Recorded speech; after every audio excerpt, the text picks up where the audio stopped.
मैं डॉक्टर सीमा गुप्ता, सह आचार्य इतिहास, राजकीय कला महाविद्यालय कोटा। आज हम चर्चा करेंगे बीए पार्ट फर्स्ट के सेकंड पेपर का जो हमारा टॉपिक है, धर्म सुधार आंदोलन के बारे में। धर्म सुधार आंदोलन एक धार्मिक आंदोलन था जिसे इतिहासकारों ने धर्म सुधार कहा है। मध्यकाल के अंत तक हम देखें तो यूरोप में चर्च में अनेक दोष उत्पन्न हो गए थे। ये चर्च जो पहले सत्यता, पवित्रता और धार्मिक चिंतन के गढ़ थे, उनमें अब भ्रष्टाचार एवं विलासिता व्याप्त हो गई थी। पोप जो धार्मिक क्षेत्र में सर्वोपरि था, अपने आप को ईश्वर का प्रतिनिधि समझने लगा था। अपनी असीमित शक्तियों के कारण धीरे धीरे स्वेच्छाचारितापूर्ण आचरण करना उसने प्रारंभ कर दिया। इस प्रकार तत्कालीन चर्च एवं पोप में व्याप्त बुराइयों के विरोध में 16वीं शताब्दी में इंग्लैंड तथा यूरोप में जो आंदोलन हुआ उसे धर्म सुधार आंदोलन के नाम से जाना। शुरू में हम देखें तो ईसाई धर्म दो प्रमुख शाखाओं रोमन कैथोलिक चर्च और ऑर्थोडॉक्स चर्च में विभाजित हो गया था। यूरोप में रूस और बाल्कन प्रायद्वीप को छोड़कर अन्य सभी देशों में रोमन कैथोलिक चर्च का प्रभाव और नियंत्रण कायम हो गया था।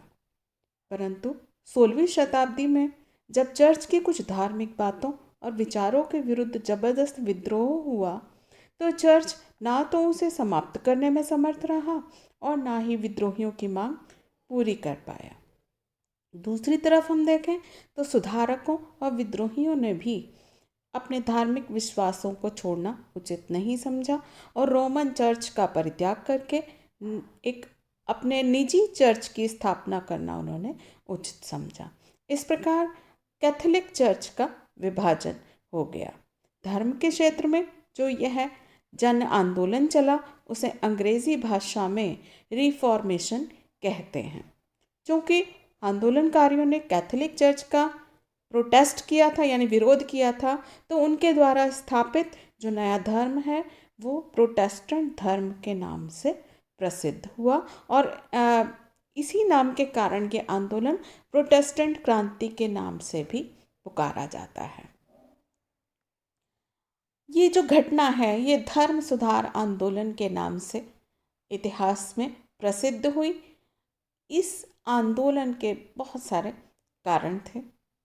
इसमें से प्रमुख कारण मैं आपको बताती हूँ। सबसे पहला कारण और सबसे प्रमुख कारण जो है वो है पुनर्जागरण का प्रभाव। हमने पिछले टॉपिक में चर्चा की थी पुनर्जागरण के बारे में। तो आपको मैंने बताया था कि पुनर्जागरण ने यूरोप वासियों की जो मध्ययुगीन मान्यताएं थीं, वो जो धर्म के अंधविश्वास में जकड़ी हुई थी, उन सबको समाप्त कर दिया था और एक स्वतंत्र विचारधारा प्रदान की, जिसके फलस्वरूप वे धर्म को सही रूप से समझने में सफल हुए। और पुनर्जागरण ने शिक्षा का भी प्रचार किया और आलोचना और जांच इसकी आवश्यकता पर जोर दिया। मतलब आप कोई भी बात जो है वो बिना तर्क की कसौटी पर कसे हुए ना माने। तो पुनर्जागरण ने मध्ययुगीन धार्मिक पद्धति से दी जाने वाली स्कूली शिक्षा पर भी घातक प्रहार किया। आपको मैंने बताया था कि कागज़ और छापे खाने का आविष्कार हो चुका था और जिसके कारण पुस्तकें जो हैं वो सस्ती हो गई। लोगों को जो पढ़ने की पुस्तकें हैं वो मिलने लग गई। धर्म के गूढ़ तत्व सर्वसाधारण तक पहुंचने लगे और इस प्रकार से साहित्य के प्रचार ने सुधार आंदोलन की गति को उत्साहित किया। दूसरा जो कारण है वो है चर्च की आंतरिक कमजोरियां। रोमन कैथोलिक चर्च जो था उसमें आंतरिक कमजोरियां इस आंदोलन की प्रमुख आधारशिला थी। हम देखें 1378 ईस्वी में पोप ग्रेगरी की मृत्यु हो गई और पोप पद को लेकर के रोमन कैथोलिक जो संप्रदाय था उनमें आपस में मतभेद उत्पन्न हो गया।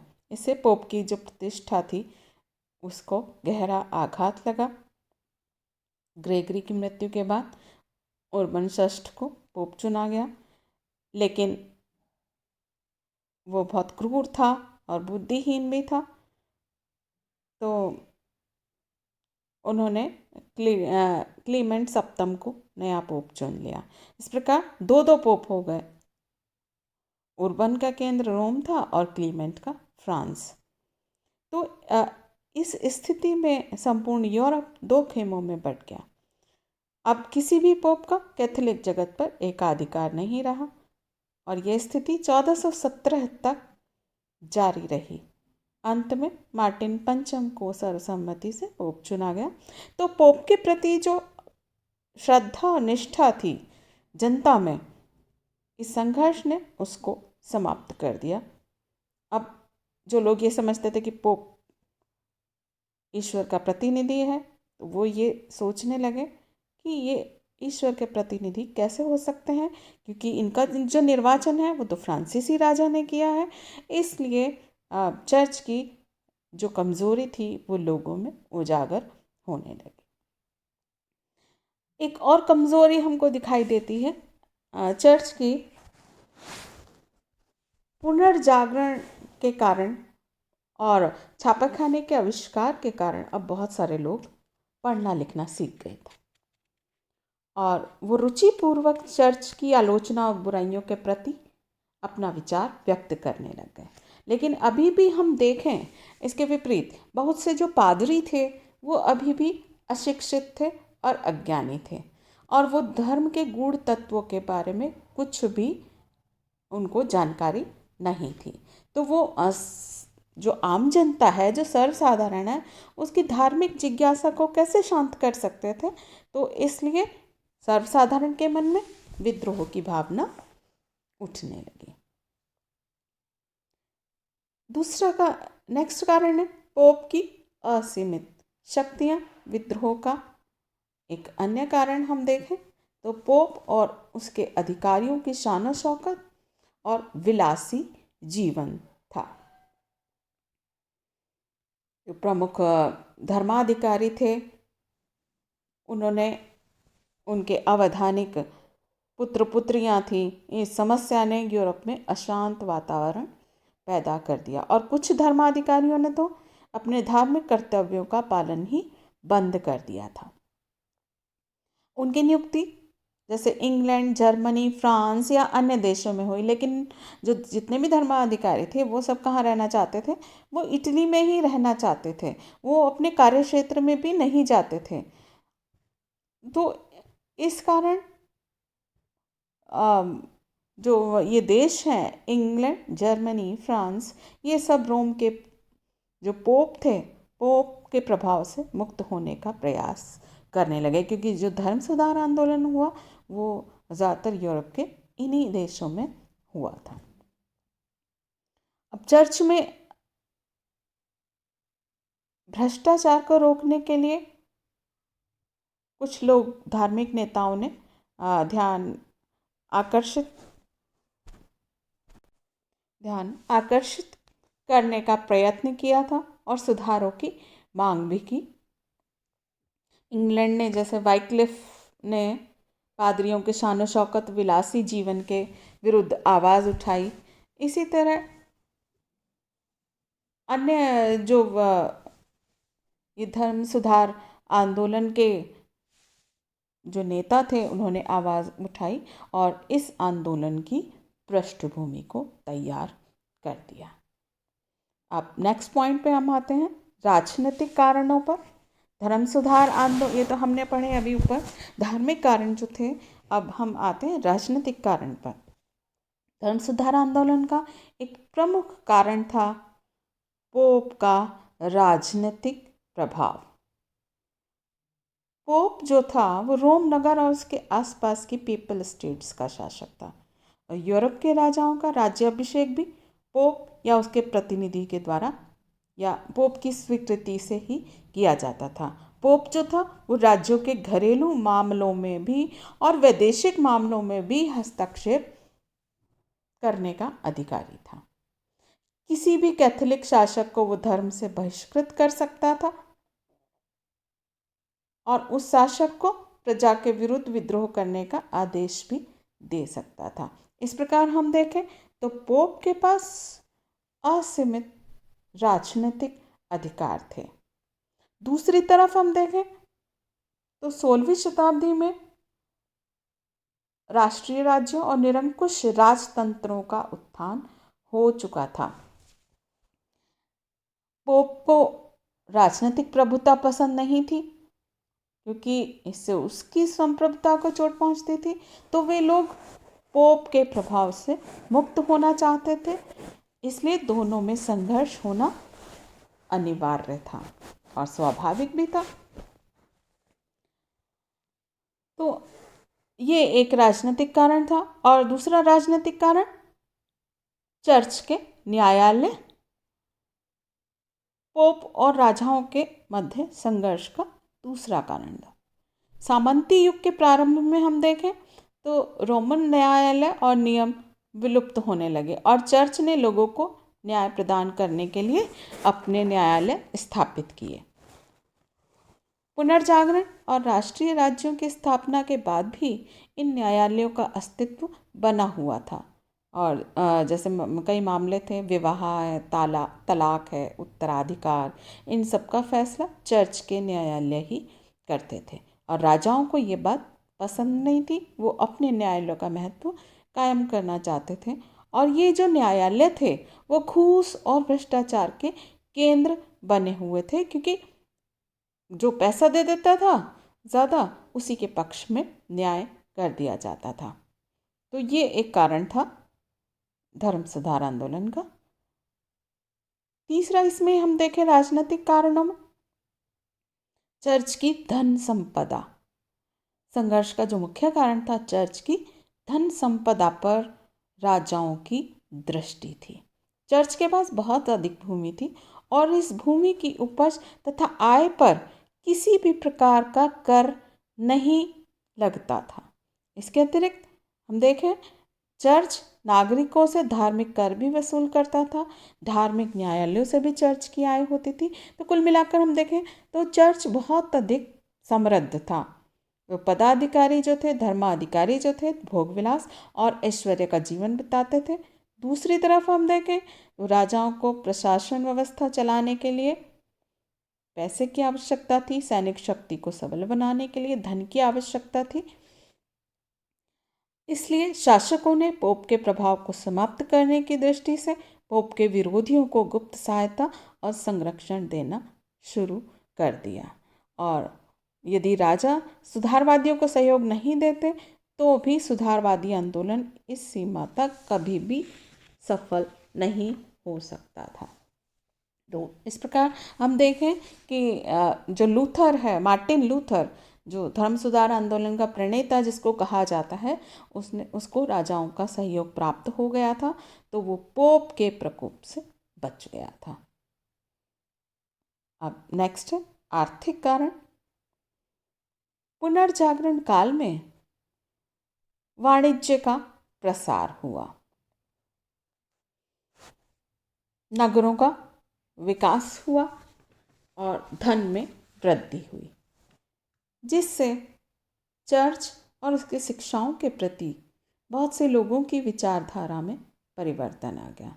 चर्च आध्यात्मिक गुणों और पारलौकिक जीवन की तैयारी के लिए पर जोर देता था, परंतु जो लोग समृद्ध बन गए थे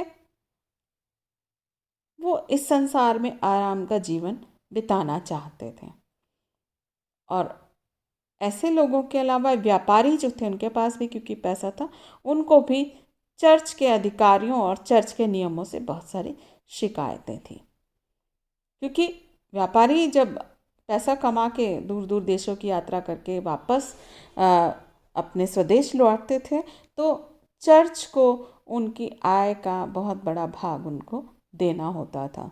शासक लोग व्यापारियों की मदद करने में असमर्थ थे क्योंकि उनके पास शक्ति नहीं थी। तो इसलिए व्यापारी वर्ग ने भी शासकों को आर्थिक सहयोग देकर सबल बनाया और व्यापारियों के विरोध का एक अन्य कारण चर्च कर्ज लेने और सूद पर कर्ज देने के विरुद्ध था।